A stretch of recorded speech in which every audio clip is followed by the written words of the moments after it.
আমার প্রিয় ছাত্রদের শুভ বিজয়া। বেশ কয়েকটি ছুটির পর গত কাল থেকে আবার নতুন করে ক্লাস শুরু হয়েছে। আমি তোমাদের ছুটির আগে একটা পিডিএফ ফাইলে নোটস পাঠিয়েছিলাম, বোধহয় সবাই পেয়েছো, আর একটা কোয়েশ্চেন পেপারও বোধহয় দিয়েছিলাম। আজকে আমরা শুরু করব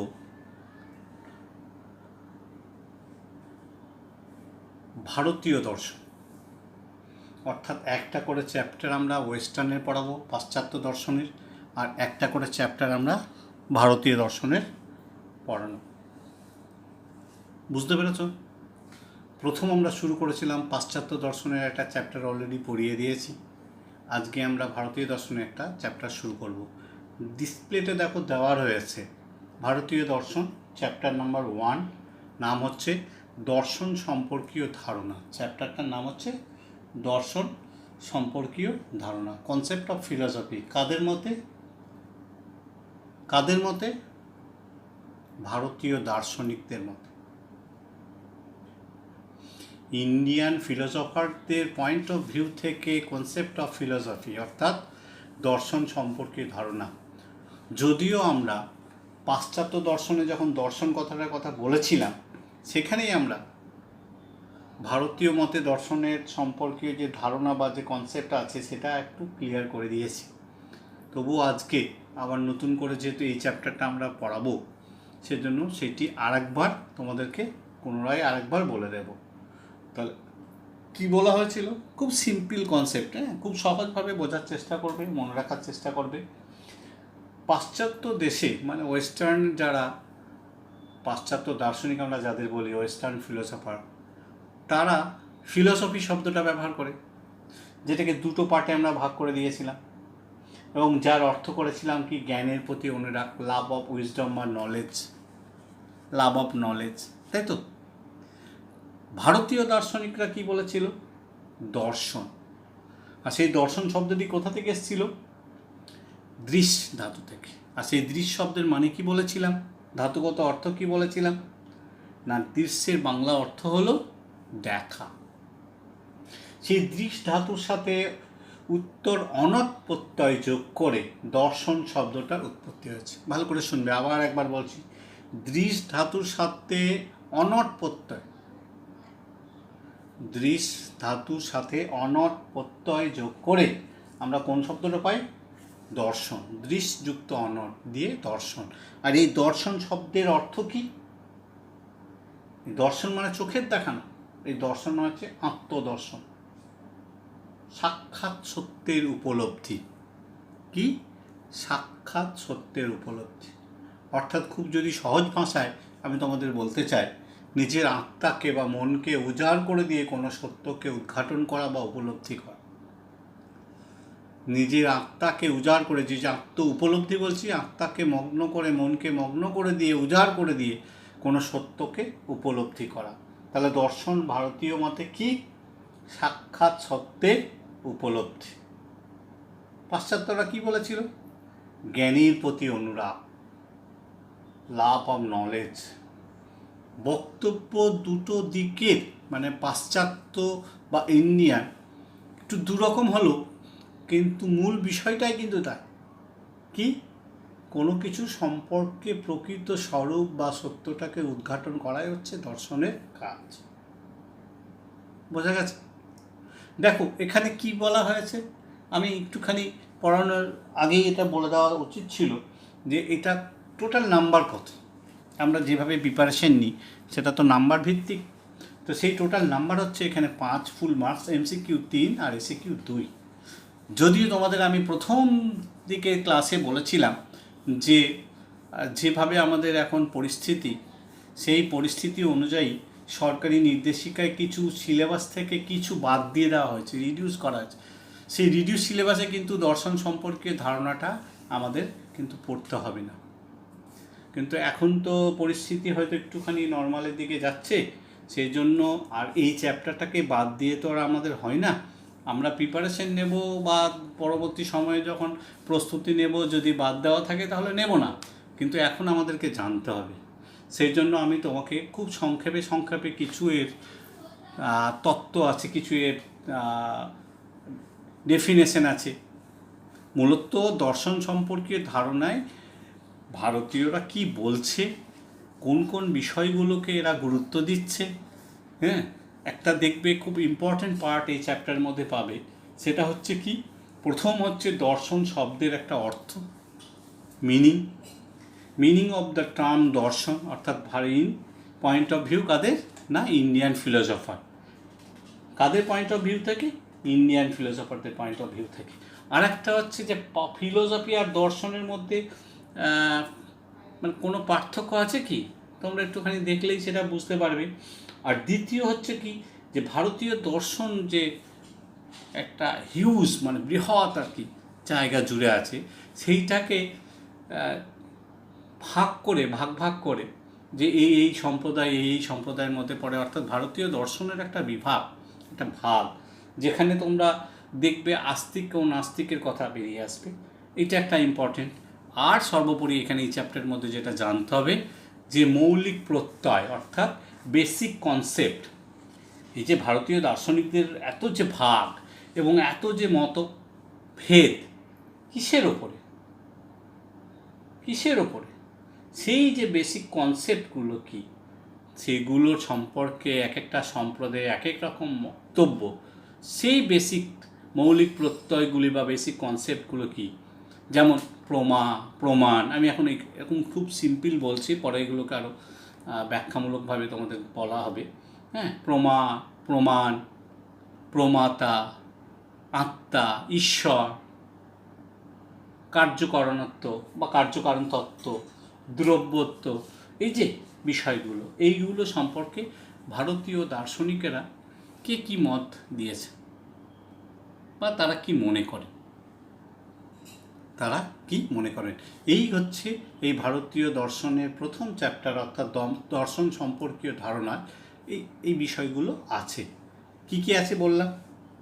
প্রথম হচ্ছে ভারতীয় মতে দর্শন কি বা দর্শন শব্দের অর্থ, আর পাশ্চাত্যের ফিলোসফি আর ভারতীয়দের দর্শনের মধ্যে কোনো ফারাক আছে কি, এটাও জেনে নেওয়া দরকার। সমগ্র ভারতীয় দর্শনকে একটা শ্রেণীবিভাগ করা হয়েছিল, সেই শ্রেণীবিভাগটা কি, আর ভারতীয় দার্শনিকদের মধ্যে যে এত মতভেদ কোন বিষয়গুলো নিয়ে, কোন মৌলিক প্রত্যয়গুলোকে নিয়ে, কোন বেসিক কনসেপ্টগুলোর উপরে তাদের এত মতাদর্শগত পার্থক্য দেখা গেছে, সেইগুলো নিয়ে আলোচনা এই চ্যাপ্টারের মধ্যে আছে। তাহলে আমরা প্রথমেই চলে যাই কি, যে আমি আগের ক্লাসে বলেছিলাম তোমাদের, আজও বলছি আবার, যে ভারতীয় মতে দর্শন শব্দের ব্যুৎপত্তিগত অর্থ কি বললাম? ভারতীয় মতে দর্শন মানে শুধু দেখা নয়, দর্শন হচ্ছে সাক্ষাৎ আত্মদর্শন, অর্থাৎ সত্য বা তত্ত্বকে বা তার স্বরূপকে উপলব্ধি করা। সেই উপলব্ধিটা কিভাবে করবে?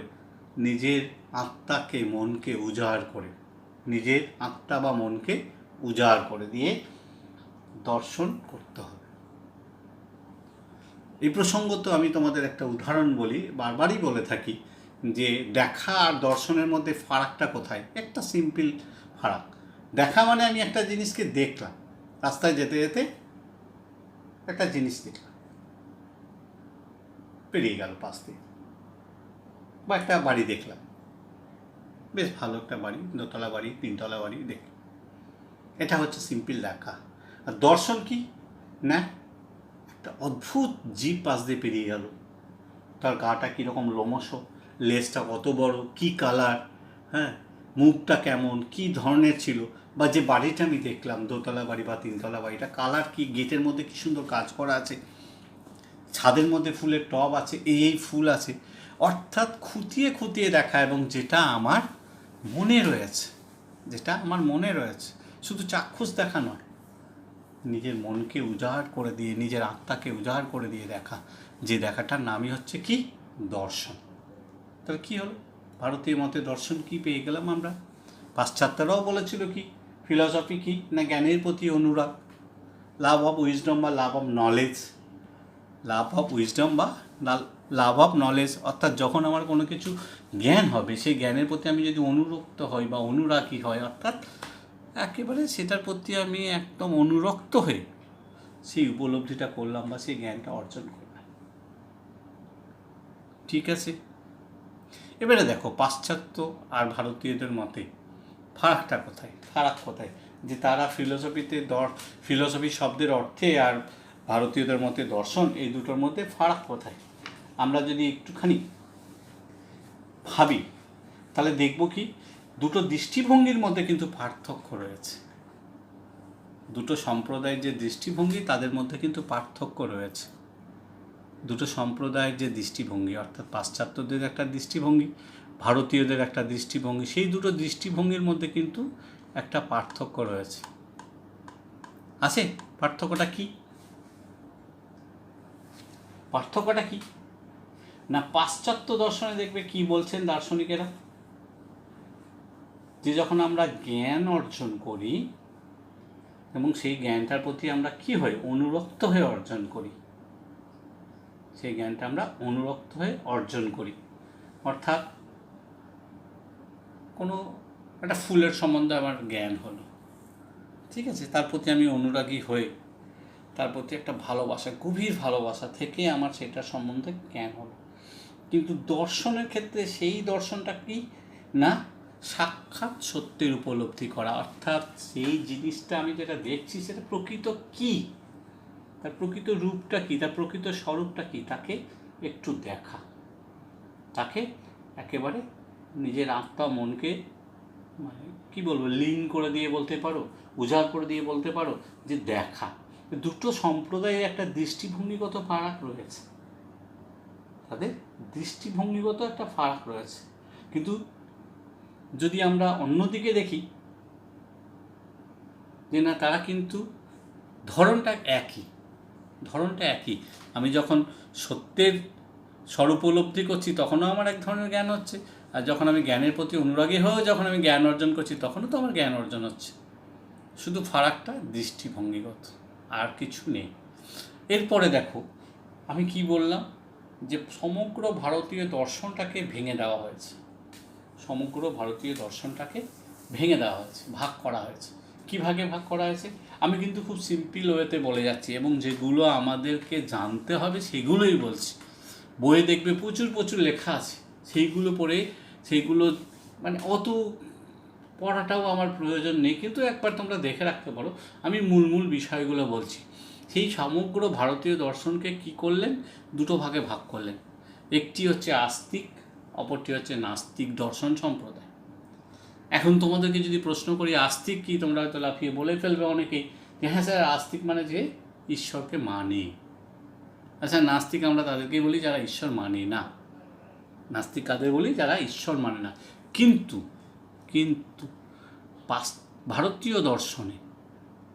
ভারতীয় দর্শনে আস্তিক নাস্তিকের একটা কি আছে, আলাদা অর্থ আছে, মানে আছে।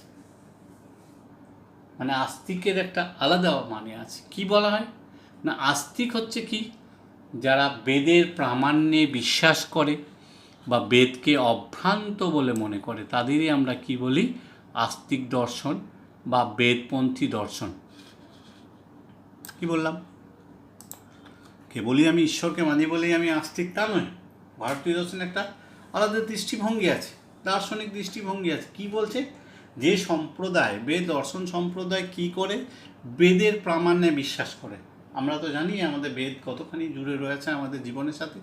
সেই বেদকে প্রামাণ্য হিসাবে বিশ্বাস করে এবং বেদে যে সমস্ত বেদ বাক্য রয়েছে, যে সমস্ত বিষয়গুলো বলা আছে তাদেরকে অভ্রান্ত বলে গ্রহণ করে বা মনে করে, তাদেরকে বলা হয় আস্তিক। তাদেরকে আমরা কি বলছি, আস্তিক। অপরদিকে নাস্তিকটা কি, ওই একই, যারা কি করে, বেদের প্রামাণ্যকে বিশ্বাস করে না,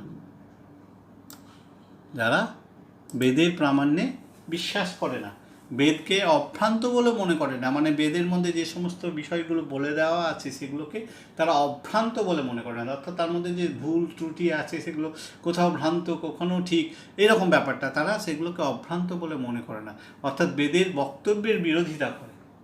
খুব সহজ ভাষায় বললে বেদের বক্তব্যের তারা বিরোধিতা করে। তাদেরকে আমরা কি বলবো, নাস্তিক দর্শন। তাদের আমরা কি বলবো, নাস্তিক দর্শন বা বেদ বিরোধী দর্শন, কারণ বেদের বিরোধিতা করছে। তাহলে সমগ্র ভারতীয় দর্শন সম্প্রদায় কটি ভাগে ভাগ হয়ে গেল? দুটি ভাগে ভাগ হয়ে গেল। একটি হচ্ছে আস্তিক দর্শন সম্প্রদায়, একটি হচ্ছে নাস্তিক দর্শন সম্প্রদায়। আস্তিক দর্শন সম্প্রদায়ে আবার কজন ভাগ আছে? 9টি সম্প্রদায় আছে। এই টোটাল আছে 9টি সম্প্রদায়, সরি ভুল বললাম। আস্তিকের মধ্যে আছে কটি? 6টি, আর বাকি 3টি হচ্ছে নাস্তিকের মধ্যে। অর্থাৎ সমগ্র ভারতীয় দর্শনকে 9টা সম্প্রদায় আছে। সেই 9টা সম্প্রদায় দুটো গ্রুপে ভাগ হয়ে গেল। একটি আস্তিক গ্রুপে, যেখানে গেল 6টি গ্রুপ, 6টা দর্শন, আর একটা নাস্তিক গ্রুপ, সেখানে গেল 3টি দর্শন। আস্তিকে 6টি কী কী একটু মন দিয়ে দেখো, আমি পরে একটা চার্টও দিয়ে দেবো। ন্যায়, বৈশেষিক, সাংখ্যযোগ, মীমাংসা আর বেদান্ত। ন্যায়, বৈশেষিক, সাংখ্য, যোগ, মীমাংসা ও বেদান্ত। ন্যায়, বৈশেষিক, সাংখ্য, যোগ, মীমাংসা ও বেদান্ত, এই 6টি হলো আস্তিক দর্শন সম্প্রদায়ের অন্তর্ভুক্ত। অর্থাৎ এই 6টি সম্প্রদায়কে আমরা বেদপন্থী বলতে পারি। অবশ্যই এদের মধ্যেও ভাগ আছে, কেউ চরমপন্থী, কেউ নরমপন্থী, কেউ একেবারে বেদটাকে মেনে নেয়, আবার কেউ কেউ বেদকে মেনে চলে কিন্তু সবগুলো আবার মানে না। হ্যাঁ, সবগুলো আবার মানে না। নাস্তিক কয়টি বললাম? নাস্তিক হচ্ছে 3টি, চার্বাক, বৌদ্ধ আর জৈন। চার্বাক, বৌদ্ধ আর জৈন। দেখো, এই যে ভাগ আমি করে দিলাম, আস্তিক আর নাস্তিকের 9টি সম্প্রদায়, 6টি আর 3টি, এদের মধ্যে কিন্তু আবার জেনে রাখো, এদের সবগুলো কিন্তু তোমাদের ক্লাস 11-এ পড়তে হবে না। ঠিক আছে, সবগুলো পড়তে হবে না। আমরা পড়বো কি কি? চার্বাক, বৌদ্ধ, ন্যায় আর বেদান্তের একটি অংশ। বেদান্তের একটি অংশ কীরকম স্যার? না, বেদান্তকে আবার 5টা ভাগ আছে। বেদান্তের 5জন মহাপুরুষ আছেন, তাদের নাম অনুসারে বেদান্ত 5টা অংশে ভাগ হয়ে গেছে। তার মধ্যে কেবলই একটা আমরা পড়বো, অদ্বৈত বেদান্ত, অর্থাৎ শঙ্করাচার্যের বেদান্ত। এরপরে রামানুজের বেদান্ত আছে, নিম্বাকাচার্য আছে, বল্লভাচার্য আছে, মাধবাচার্য আছে, তাদের কারোর পড়বো না, কেবলই পড়বো শঙ্করাচার্যের বেদান্ত, একটি অংশ। তাহলে আমরা কি কি পড়বো? আমাদের ক্লাস 11-এর জন্য কি কি আমাদের সিলেবাসে বরাদ্দ আছে? চার্বাক, বৌদ্ধ, জৈন নেই, ওদিকে ন্যায় আর বেদান্তের একটি অংশ। ন্যায় আছে আর বেদান্তের একটি অংশ। তাহলে কি হলো? আস্তিক দর্শনের থেকে ন্যায় এবং বেদান্তের সামান্য একটি অংশ, নাস্তিক থেকে চার্বাক এবং বৌদ্ধ। যদি আমরা ধরি মূল 4টি দর্শন সম্প্রদায়, আস্তিক এবং নাস্তিক, আস্তিকের 2টি, নাস্তিকের 2টি, আমরা 4টি দর্শন সম্প্রদায় সম্বন্ধে আমরা আমাদের সিলেবাসে ক্লাস 11-এ পড়ব। বোঝা যাচ্ছে? তাহলে আস্তিক নাস্তিক অনুসারে ভারতীয় দর্শন কটা ভাগে ভাগ হয়ে গেল? 6টি আর 3টি। টোটাল ভারতীয় দর্শনের কত সম্প্রদায় আছে? 9টা সম্প্রদায় আছে। তার মধ্যে তারা 2টো ভাগে ভাগ হয়ে গেল। এবারে দেখো, বলছে আস্তিক নাস্তিক দর্শন সম্প্রদায়ের মধ্যে পার্থক্য খুব সিম্পল। আমরা যদি ডেফিনেশন মনে রাখতে পারি তাহলে পার্থক্যটা পেয়ে যাব। আর সেই পার্থক্যের মূল বেস কিন্তু কে? বেদ। এটা একটুখানি জেনে নেওয়া দরকার। এটা আমার প্রথমেই বলে দেওয়া উচিত ছিল যে বেদটা কি। বেদ কি? বেদ হচ্ছে ভারতীয় হিন্দুদের ক্ষেত্রে একটা গুরুত্বপূর্ণ, আমরা সবার ক্ষেত্রেই বলতে পারি। বেদ কথাটি এসছে বিদ ধাতুর সাথে ঘ প্রত্যয় যোগ করে। সাধারণ অর্থে বিদ মানে হচ্ছে জানা, তাই বেদ শব্দটির ব্যুৎপত্তিগত অর্থ হলো জ্ঞান। মনে করে দেখো, এই জ্ঞান আমরা কোথায় পড়েছিলাম? পাশ্চাত্য দর্শনে। কারণ কি বললাম, দুটোর মধ্যে ফারাক খুব কিছু নেই, একটুখানি ফারাক দৃষ্টিভঙ্গিগত, তাদের দৃষ্টি থেকে কী ধরনের আর ভারতীয়দের দৃষ্টি থেকে কী ধরনের। বেদ শব্দটি তারা যে কোনো জ্ঞানকে বোঝায় না। এই জ্ঞান হলো সত্য জ্ঞান, দেশ কালাতীর্ণ জ্ঞান। বেদ হচ্ছে অপৌরুষেয়, কেননা বেদ কোনো সসীম মানুষের দ্বারা রচিত হয়নি। বোঝা গেল বেদ কি? বিদ থেকে এসছে। বিদ মানে হচ্ছে জ্ঞান, জানা, যেটা আমরা ভারতীয় দর্শন, এই পাশ্চাত্য দর্শনেও পড়েছিলাম। বিদ মানে হচ্ছে জানা। বেদ শব্দটির ব্যুৎপত্তিগত অর্থই হলো জ্ঞান, কিন্তু সেই জ্ঞানটা সিম্পল কোনো জ্ঞান না। এই জ্ঞানটা হচ্ছে সত্য জ্ঞান বা দেশ কাল উত্তীর্ণ জ্ঞান। দেশকাল পেরিয়ে যে জ্ঞান হয়, আমাদের দেশকালকে উত্তীর্ণ করে যে জ্ঞান হয়, সেই জ্ঞানের কথা হচ্ছে বেদ। এবং বেদ কোনো পুরুষের সৃষ্টি নয়, এটা আমরাও আগে শুনেছি। হ্যাঁ, তোমরাও হয়তো অনেক সময় শুনে থাকবে যে বেদ কোনো পুরুষের সৃষ্টি নয়। বেদকে সসীম মানুষের দ্বারা রচিত হয়নি, মানে এই আমাদের জগতে যারা রয়েছে আমরা, এই ধরনের কোনো মানুষ বেদ কিন্তু রচনা করতে পারেনি। বেদের উৎপত্তি হচ্ছে, ধরে নেওয়াই হয়, অপৌরুষেয়, কোনো পুরুষের দ্বারা সৃষ্ট নয়। তাহলে সেই বেদকে ভিত্তি করেই কিন্তু আস্তিক নাস্তিক দর্শনের যে শ্রেণীবিভাগ আমরা দেখিয়েছিলাম, দেখো তোমাদের যদি পার্থক্য করতে দেয়, প্রশ্ন আসে অনেক সময়, তখন কিন্তু আমরা খুব ইজিভাবেই করতে পারবো। আস্তিক কারা, নাস্তিক কারা, তাই না? আস্তিক কারা, নাস্তিক কারা আমরা কিন্তু খুব ইজিভাবেই করতে পারবো। কীভাবে করতে পারবো না, আস্তিক দর্শন মানেই হচ্ছে যারা বেদকে প্রামাণ্যকে, বেদের প্রামাণ্যে বিশ্বাস করে এবং বেদকে অভ্রান্ত বলে মনে করে, তারাই আস্তিক। অর্থাৎ যারা বেদপন্থী, বেদকে মেনে নেয়। আর যারা বেদের প্রামাণ্যে বিশ্বাস করে না, বেদকে অভ্রান্ত বলে মনে করে না, তাদেরকে আমরা কী বলবো? যারা বেদের বিরোধিতা করে যারা, তাদেরকে আমরা কী বলবো? নাস্তিক, বেদ বিরোধী দর্শন। আস্তিকদের 6টা ভাগ আছে, 6টি ভাগ আছে, বা 6টা সম্প্রদায়ভুক্ত আস্তিক দর্শন সম্প্রদায়। অপরদিকে নাস্তিকরা কটা ভাগে ভুক্ত? 3টি। 4 ভাগ বৌদ্ধর জন্য 3টি সম্প্রদায়ভুক্ত এরা। আস্তিক দর্শন সম্প্রদায়গুলোর মধ্যে সাংখ্য মীমাংসা দর্শন হচ্ছে ঈশ্বর বিশ্বাসী নয়। ন্যায় বৈশেষিক যোগ বেদান্ত দর্শন হচ্ছে ঈশ্বর বিশ্বাসী। ওই যে একটু আগে বলছিলাম না যে বেদপন্থী যারা, তাদেরও মধ্যে একটা দ্বিমত আছে, বা একটা তাদের মধ্যে একটা ছোট্ট মতভেদ আছে। কি? দুটি সম্প্রদায় যেমন সাংখ্য আর মীমাংসা, এরা হচ্ছে সম্পূর্ণরূপে ঈশ্বরকে বিশ্বাস করে না। কিন্তু ন্যায় বৈশেষিক যোগ আরও বেদান্ত, ন্যায় বৈশেষিক যোগ আর বেদান্ত এরা সম্পূর্ণরূপে ঈশ্বরকে বিশ্বাস করে। আর নাস্তিকদের মধ্যে 4 ভাগ বৌদ্ধজন 3টিও ঈশ্বর বিশ্বাসী না। তারা একেবারেই তো মানে নাস্তিক মানেই তো আমরা এমনি নর্মাল যদি আমরা ধরে রাখি, নাস্তিক কি? যারা ঈশ্বরকে মানে না। তাহলে এরা তো বেদকেও মানে না, তার সাথে সাথে ঈশ্বরকেও মানে না। এটা আমরা তৃতীয় পার্থক্যে লিখতে পারি। এই নোটসগুলো আমি তোমাদের পরে পাঠিয়ে দেবো। আমি কিন্তু খুব সংক্ষিপ্তভাবে আলোচনাগুলো করছি, যেগুলো আমাদের দরকার বিশেষভাবে, হ্যাঁ, যেগুলো জানতেই হবে, যেগুলো থেকে আমাকে প্রশ্ন উত্তর করতে হবে, সেইগুলো নিয়ে আলোচনা করছি। দেখো বেদ কি আমি বললাম কেন, বেদের উপর ভিত্তি করে এই প্রশ্নটাও আসে যে কিসের উপর ভিত্তি করে ভারতীয় দর্শনের আস্তিক নাস্তিক সম্প্রদায় ভাগ হয়েছে? বেদকে ভিত্তি করে। সেই বেদ কয়টি? বেদ প্রধানত 4টি আমরা জানি, ঋগ্বেদ, যজুর্বেদ, সামবেদ আর অথর্ববেদ। এদের মধ্যে ঋগ্বেদ হচ্ছে সর্বাপেক্ষা প্রাচীন এবং প্রধান। আর প্রত্যেকটা বেদের আবার 4টে কোনো অংশ আছে, সংহিতা, ব্রাহ্মণ্য, আরণ্যক, উপনিষদ, তাই তো? এগুলো জেনে রাখা দরকার। প্রত্যেকটা বেদের কটি করে অংশ? 4টি করে অংশ, সংহিতা, ব্রাহ্মণ, আরণ্যক ও উপনিষদ। বেদের অপর নাম শ্রুতি কেন? আমরা কিন্তু এটা শুনেছি, পড়েওছি, তাই না? এটা সম্ভবত ইতিহাসে কোথাও আমরা পড়েছি যে বেদের অপর নাম শ্রুতি কেন। প্রাচীনকালে বেদ প্রচারিত হতো ঋষির স্মৃতি থেকে অন্য ঋষির স্মৃতিতে, অর্থাৎ একটা ঋষি থেকে আরেকটা ঋষিতে। একটা ঋষি বলে যেত, সেই স্মৃতিতে আরেকটা ঋষি মনে রাখতো, সে আবার তাকে বলে যেত। অর্থাৎ গুরু থেকে শিষ্যের শুনে শুনে শেখার মধ্যে দিয়ে বেদ শিক্ষার পরিচালিত। একটা গুরু একজনকে শিষ্যকে বলছে, সেই শিষ্য শুনলো, সে যখন গুরু হলো সে তখন তার শিষ্যদের বলে গেল। এই শুনে শুনেই কিন্তু এইভাবে বেদ শিক্ষা হতো। তাই এর নাম, অপর নাম হচ্ছে শ্রুতি, শুনে শুনে শিক্ষা, সেই জন্য এর অপর নাম হচ্ছে শ্রুতি। বোঝা গেছে? এটাও ইম্পর্টেন্ট পার্ট একটা, আমরা দেখে দেখে রাখবো। নেক্সট দেখো কি বলা আছে, স্বরদর্শন। ভেরি ভেরি ইম্পর্টেন্ট বিষয় স্বরদর্শন। যখনই বেদের অনুসারে আমরা ভারতীয় দর্শনকে দুটো ভাগে ভাগ করছি, তখনই কিন্তু চলে আসে যে আস্তিক দর্শন কয়টি? 6টি। সেই 6টিরই আর এক নাম হচ্ছে স্বরদর্শন। কেন? স্বর মানেই তো 6। সাংখ্যযোগ, মীমাংসা, সাংখ্যযোগ, ন্যায় বৈশেষিক, মীমাংসা ও বেদান্ত, এই যে 6টি আস্তিক ভারতীয় দর্শন সম্প্রদায় আছে, এদেরকে যখন আমরা একত্রিত করে একটা নাম দেব, কি নাম দেব? স্বরদর্শন। কি নাম দেব? স্বরদর্শন। ক্লিয়ার? তাহলে এই রকম টুকরো টুকরো প্রশ্ন কিন্তু প্রস্তুতি নিতে হবে, আমি সেইভাবেই বলছি। এরপরে আমরা আলোচনায় যেটা আসবো সেটা খুব ইম্পর্টেন্ট পার্ট। এই যে দুটি সম্প্রদায় আমরা করলাম, আস্তিক এবং নাস্তিক, এই যে আস্তিক এবং নাস্তিক সম্প্রদায়ের মধ্যে যে এত মতভেদ, ঠিক আছে, সেই মতভেদগুলো কিসের ওপরে তাদের? সেই মতভেদগুলো কিসের ওপর?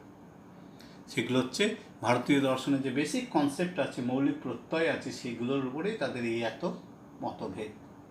অর্থাৎ কি বলেছিলাম? প্রমাণ, প্রমাতা, প্রমেয়, আত্মা, ঈশ্বর, কার্যকারণত্ব, এই সকল বিষয়ের ওপর, কর্মবাদ, পুনর্জন্মবাদ, এই সমস্ত বিষয়ে ভারতীয় দার্শনিকদের মধ্যে যে মতভেদ, সেই হিসেবে কিন্তু এই যে দুটো ভাগে ভাগ করলাম, আস্তিক ও নাস্তিক, তারা কিন্তু প্রত্যেকটা সম্প্রদায় এই বিষয়গুলোর উপরে আলোকপাত করেছে। কেউ কোনোটা একটু বেশি করে আলোকপাত করেছেন, কেউ কোনোটায় কম করে আলোকপাত করেছে। আমরা নেক্সট ক্লাসে এই ভারতীয় দর্শনের যে কনসেপ্টগুলো আছে, মূল কনসেপ্ট, যেগুলোকে নিয়েই ভারতীয় দার্শনিকদের মধ্যে এত মত পার্থক্য, সেইগুলো আলোচনা করব পরের ক্লাসে। আর তার সাথে সাথে আমি তোমাদের এই পড়াগুলো কমপ্লিট হয়ে যাওয়ার পর পড়ানো এই নোটসটা পাঠিয়ে দেবো, যেটা তোমরা খাতায় তুলে নেবে। পরবর্তী সময়ে তোমাদের এগুলো কাজে লাগবে। বিভিন্ন রকম এখান থেকে তো দেখলে আমি কি বলেছিলাম, কি আছে, আবার একবার দেখিয়ে দিই। ফুল মার্কস হচ্ছে 5, 3টি এমসিকিউ, 2টি এসএকিউ, 3টি এমসিকিউ, 2টি এসএকিউ, অর্থাৎ কোনো ব্রড কোয়েশ্চেন আমাকে এখান থেকে উত্তর করতে হবে না। যা উত্তর করব আমরা কি শর্ট, তো সুতরাং এগুলো আমরা এইখান থেকেই করতে পারবো। শর্ট কোয়েশ্চেনগুলো উত্তর আমরা এখান থেকেই পেয়ে যাব। হ্যাঁ, তারপর আমি তোমাদের কোয়েশ্চেন পেপার একটা তৈরি করে পাঠাবো, অসুবিধা হবে না। আজকে এই পর্যন্ত।